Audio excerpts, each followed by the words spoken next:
اس کے بعد پلٹ کے آ کے مجھ سے ملاقات کیجیے گا. آج جو چندہ کرتے ہیں نا بڑے شوق سے, ہم تو اپنے یہاں بزرگ ہیں ان کا عرس منائیں گے. میں نے کہا تو عرس نہیں بنا رہا ہے, یا تو نام چینج کر دے, اور اگر تو عرس کا نام لے رہا ہے تو عرس آج ہو رہا ہے جو اس وقت کیا جا رہا ہے اس کو عرس کہا جاتا ہے. اس کے بعد جو کیفیتیں ہوتی ہے وہ عرس نہیں ہوتا, وہ ڈرامہ ہوتا ہے, وہ مکاری ہوتی ہے, وہ عیاری ہوتی ہے, وہ ولی کے نام پر بدماشی ہوا کرتی ہے. اس لیے کہ یہ ولی شریعت پر عمل کر کے ولی بنا ہے, بدکاریاں کر کے ولی نہیں بنا ہے. زندہ باد.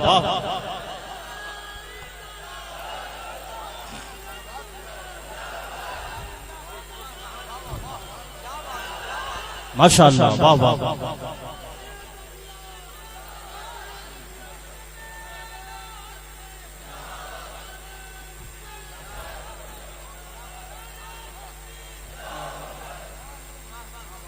بڑے افسوس کی بات ہے, نام ولی کا لیتے ہیں اور اس ولی کے نام پر ہی ہم بدکاریاں کرتے ہیں.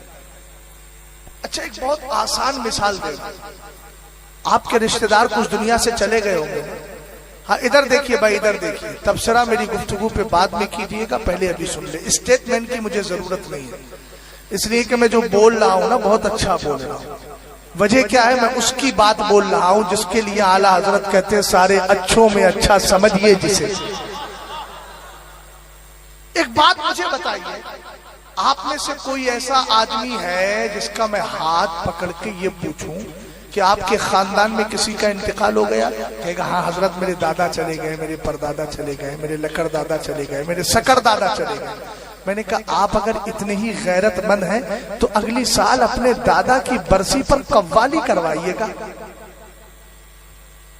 ہے کوئی اس میں جو کھڑے ہو کر مجھ سے وعدہ کرے کہ میں اگلی سال اگر میرے گھر میں کسی کا انتقال ہو گیا, اللہ نہ کرے موت تو آ سکتی ہے, ابا کے تیجے میں قوالی کرواؤں گا, بیچ میں قوال بلواؤں گا, تب تمہیں مولوی نظر آتے ہیں, تب تمہیں مسجد کا امام نظر آتا ہے, تب تمہیں داڑھی ٹوپی والا حافظ قرآن نظر آتا ہے. ارے کہاں عقلیں پست ہو گئی ہے, تم ولی کے نام پر یہ مکاریاں کرتے ہو اور اپنے باپ کے نام پر قرآن خانیاں کیا کرتے ہو. تمہارے باپ سے بڑا مقام ولی کا ہے, تمہارے باپ سے بڑا متقی ولی ہے, تمہارے باپ سے زیادہ, میرے باپ سے زیادہ, تمہارے دادا سے زیادہ, میرے دادا سے زیادہ, میرے رشتہ دار سے زیادہ, تمہارے رشتہ دار سے زیادہ متقی ولی کامل ہے.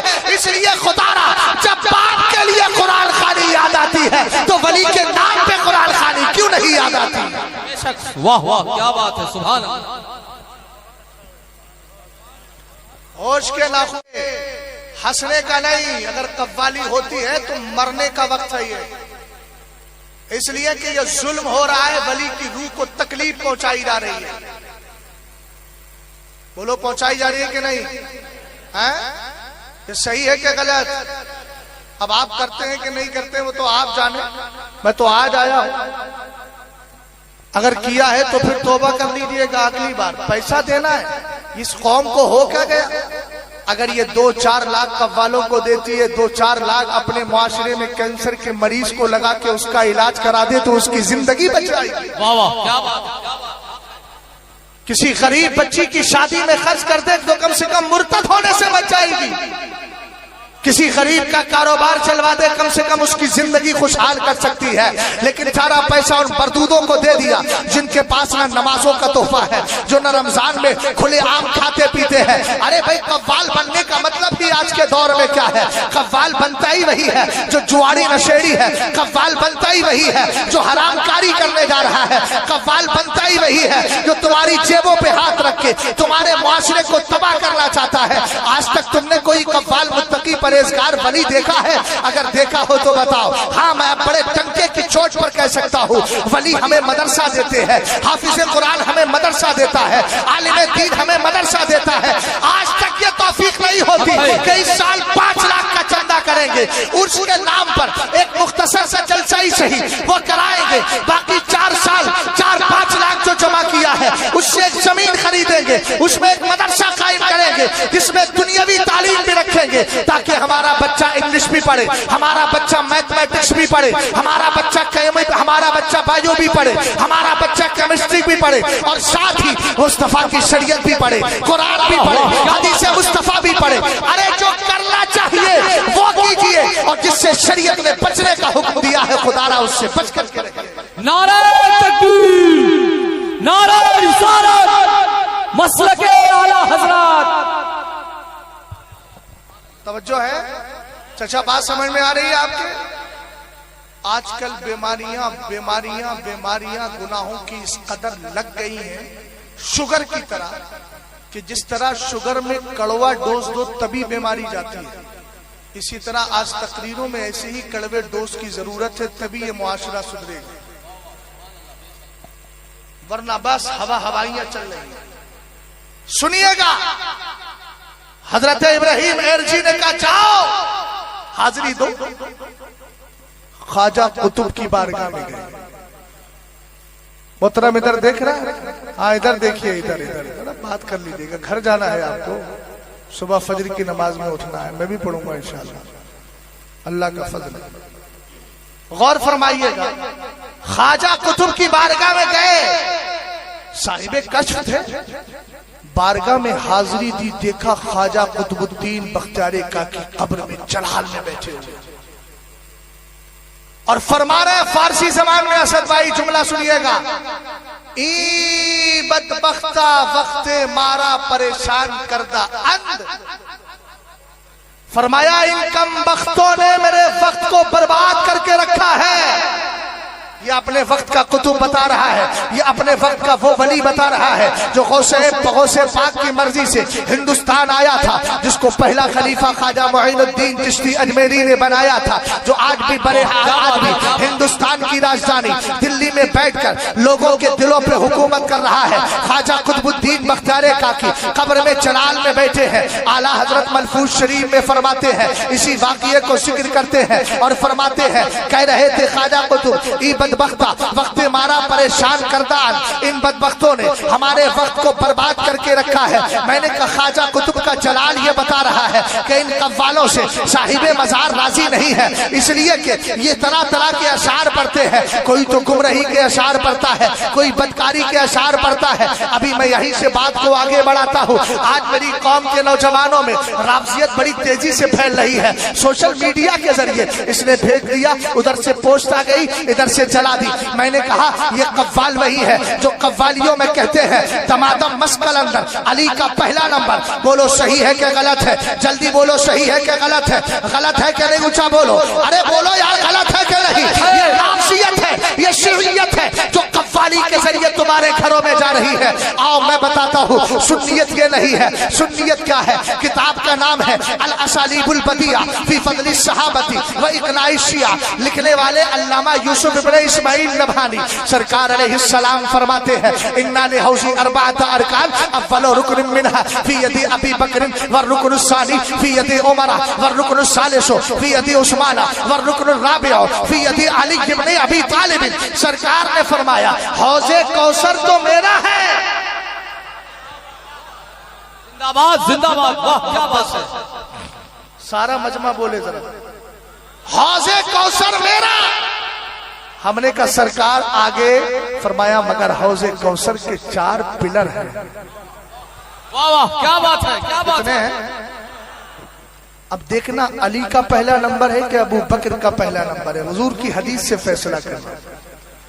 سرور کائنات صلی اللہ تعالی علیہ وسلم نے ارشاد فرمایا انا لحوزی اربعۃ ارکان, فرمایا میرے حوض کوثر کے 4 پلر ہیں, میرے حوض کوثر کے 4 پلر ہیں, میرے حوض کوثر کے 4 پلر ہیں, میرے حوض کوثر کے. سرور کائنات فرماتے ہیں 4 پلر ہے. پہلا پلر کیا ہے؟ فرمایا سنو, اول رکن منها فی ید ابی بکر, اس میں پہلا پلر, پہلا ستون ابو بکر کے ہاتھ میں ہے, دوسرا عمر کے ہاتھ میں ہے, تیسرا عثمان کے ہاتھ میں ہے, چوتھا علی کے ہاتھ میں ہے رضی اللہ تعالیٰ عنہ. میں نے کہا آپ اسد بات خود بتائیے, ابھی تو خلافت کا مسئلہ آیا بھی نہیں ہے. حضور اپنی ظاہری زندگی میں فرما رہے ہیں حضور نے کسی کو خلیفہ مقرر نہیں کیا تھا,